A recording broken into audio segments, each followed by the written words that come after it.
5. 혼담과 결혼식.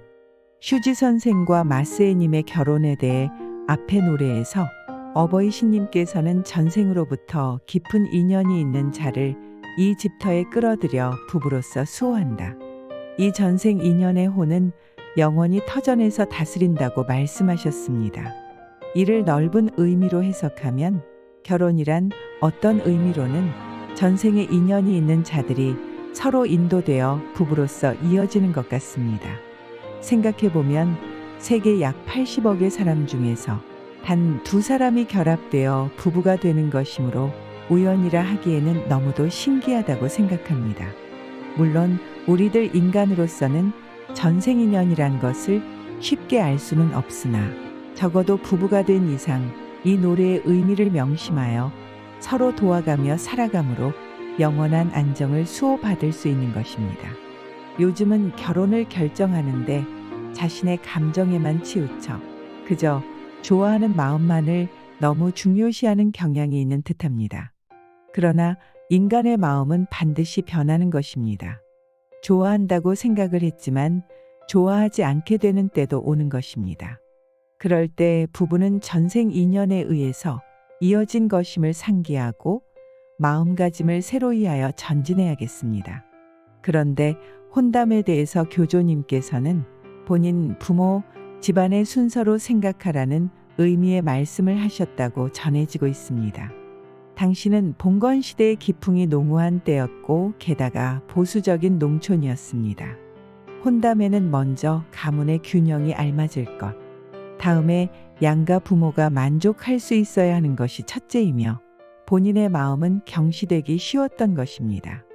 이러한 시대에 먼저 당사자 간의 마음이 맞는 것을 첫째로 삼으셨기 때문에 교조님께서는 결혼에 대해서 매우 진보적이며 자유로운 생각을 갖고 계셨던 것으로 보입니다.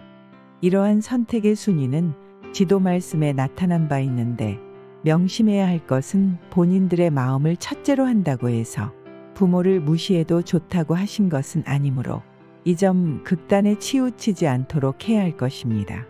즉 당사자 간의 마음이 맞고 부모도 그것을 축복할 수 있는 형태가 즐거운 삶이란 관점에서 가장 바람직한 혼담일 것입니다.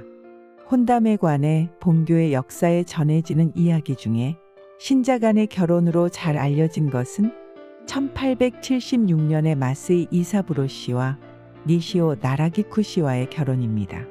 이때 교조님께서는 몸소 중매를 서시어 교조님 앞에서 식이 거행되었는데 양가에서 찬압의 음식을 담아 양가의 부모들만 신부 신랑을 따라 집터에 돌아왔습니다. 그리하여 교조님의 술잔을 2사람이 받고 그 다음 거기에 모여있던 신자들이 받음으로써 식을 마쳤습니다. 식이 끝나자 교조님께서는 자신의 양손으로 이사부로 씨와 나라기쿠 씨의 손을 잡으시고 이것으로 성사가 되었으니 이름을 오사메로 바꿔요 라고 말씀하셨습니다. 그리고 어버이가 보살피면 알아보고 물어보는 것도 아무것도 필요 없는 거야. 라고 하시고 또 혼수도 아무것도 필요 없는 거야. 하고 싶으면 부채 한 쌍이면 돼. 라고도 말씀하셨습니다. 이것을 기준으로 생각할 때 이 길의 결혼식은 형식보다도 어버이 신님과 교조님에 의해 맺어진 것이므로 다음은 부부가 마음을 하나로 화합하여 살아갈 것을 맹세하는 그 마음이 중요하다고 하겠습니다.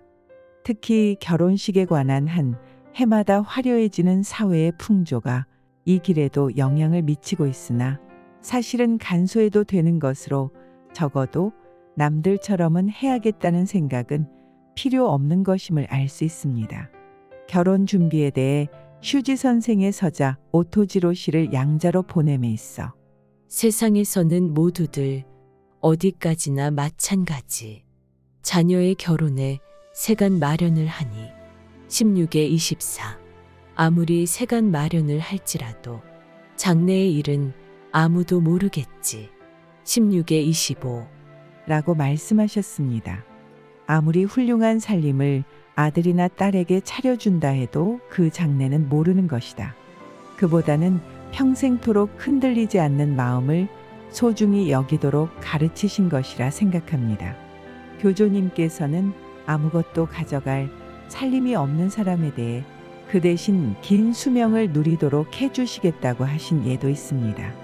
많은 살림을 갖고 있어도 단명으로 일찍 인생을 마치거나 이혼을 하거나 하는 것보다는 긴 수명을 누리는 쪽이 훨씬 좋지 않겠습니까?